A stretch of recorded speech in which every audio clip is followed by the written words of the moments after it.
Hello guys, kamusta? Okay, for today's video, ituturo ko sa inyo kung paano alisin o tanggalin ang copyright claim sa videos nyo sa YouTube. Okay, so mabilis lang to guys, promise, very basic lang to. So tara na. Okay guys, start na tayo. Punta na tayo sa YouTube. Ayan, ito yung mga uploads ko na YouTube. Walang copyright claim yan guys, malinis yan.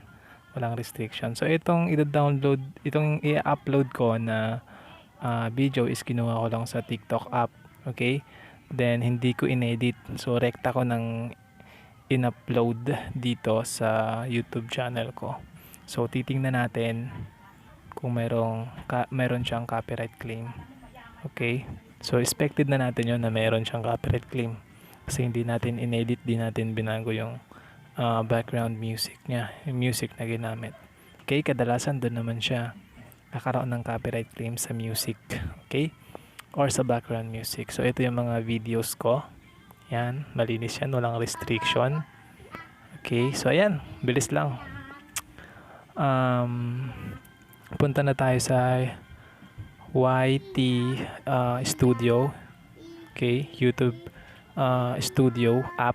Ayan, dito natin makikita kaagad-agad kung meron tayong copyright claims. So ito yung mga videos, upload kong mga videos. Malinis yan guys. So punta tayo ngayon sa Google Chrome. Search natin yung youtube.com o itong channel dashboard natin. Okay? Sa Google Chrome yan. So doon tayo mag-i-edit ng mga kung meron tayong copyright claim.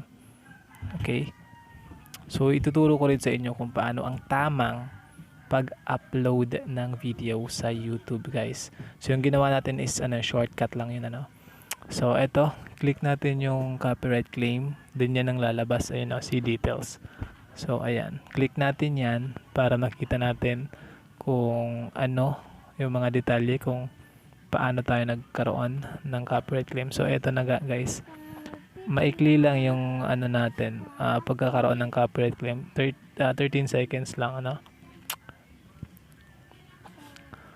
action. So yung copyright owners, eto, aggregation on behalf of Pablo Zarza, yun. So may dalawang tayo dito, dalawang option kung paano natin gagawin yung pag natin, it's either replace or mute the song. So replace na lang natin kasi dance yan pangit naman kung i-mute natin So mamimili lang tayo dito kay YouTube. Rekta to sa YouTube music, free po ito audio library ng YouTube, so free ito. So dahil dalawa sila, itong first of 3 ang gagamitin nating background music para sa kanila.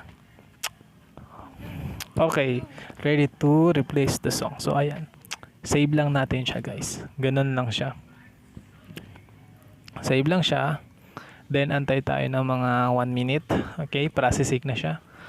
Then checking na siya. Okay, so titingnan natin dito. Ayan, napakabilis lang guys. No views. Ayan, nawala na yung copyright claim niya. So thank you for watching.